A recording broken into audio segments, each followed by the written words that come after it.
work is the basis of morale. Like whenever I'm sitting around and have nothing to do, that's when I get depressed. Okay. That's when I get sad. That's when I'm like, ugh. That's when I get tired. Right. And you're putting work in every day and making sacrifices to make sure this whole machine and unit proceeds as planned. So it's like you got to make sure Grant is happy, the kids are happy, the relationships are there, the vision's in there, but you have to all do it with this kind of a feminine energy where it's like it doesn't upset the beast, but it also channels the beast. Trying not to upset the beast. This is an art. Right? It's an art. It's an art. And that's what I talk about in the book too, become an asset to yourself and to your partner. And that's part of becoming an asset is learning how to move through the different personas.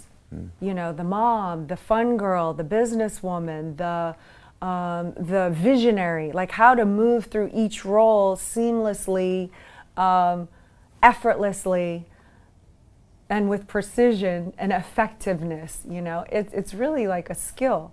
But I wanted to show that because when I was looking to those people to say, what is it that you're doing, they didn't exist. And that's why I wrote the book. Because anyone who's actually interested in what it takes, I'm not saying my way is the only way, but I'm saying my way has worked for me and it's worked for us.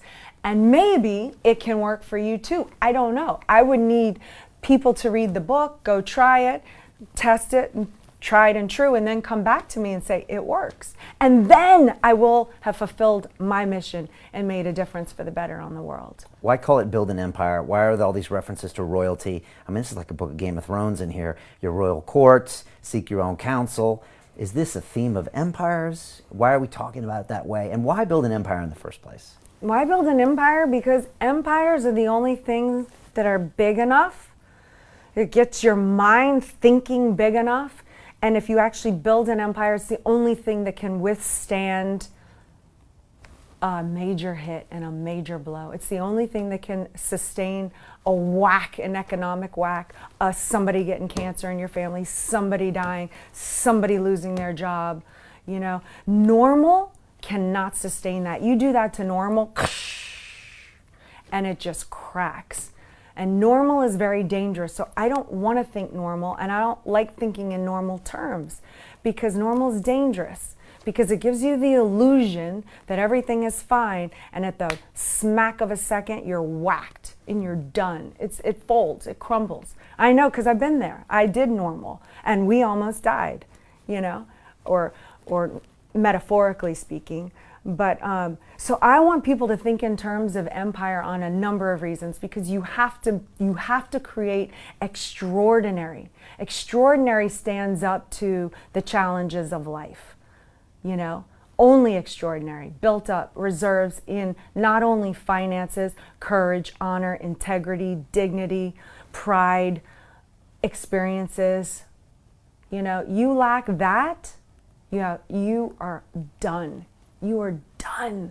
Your competition will slaughter you. And if you don't think in terms like that, you will get slaughtered. Yeah, and you said in the book, if you're not building an empire, you're destroying one. Yeah, if you're not creating, you're destroying. Right. And so they need to be, not taking action is destroying your empire, making you weaker. To men that are listening right now, and also to women as well, if they want to create this kind of relationship in their household, how do they go about doing it? Because a lot of men are thinking, yeah, I want Elena, you know, on my side. I want my woman to be like her. And maybe some of the women are saying, okay, how can I get my man to go out there and be a beast? Like if they really want to sit down, maybe they're starting out. Or maybe they're in their 40s and just never got their head in the game. What are some simple things they can do, you know, to start this kind of collaborative process that you teach? Figure out who does what.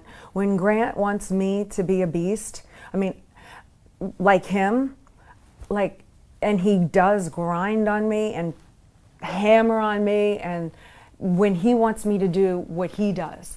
And that's when I have to put my foot down and say, look, I'm willing to do whatever it takes at any time, but don't expect me to be you.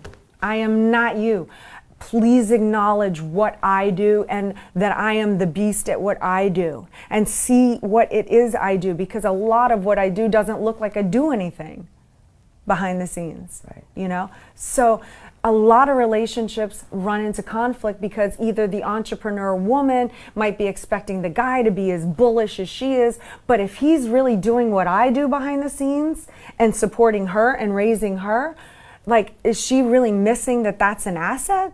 Or does she really need someone, you know what I'm saying? So you have to, the relationship has to figure out what it is that they need to make it work. Right, right. So have a mission, figure out what each one of you are good at. You said get on the same page, is what you talk about in here.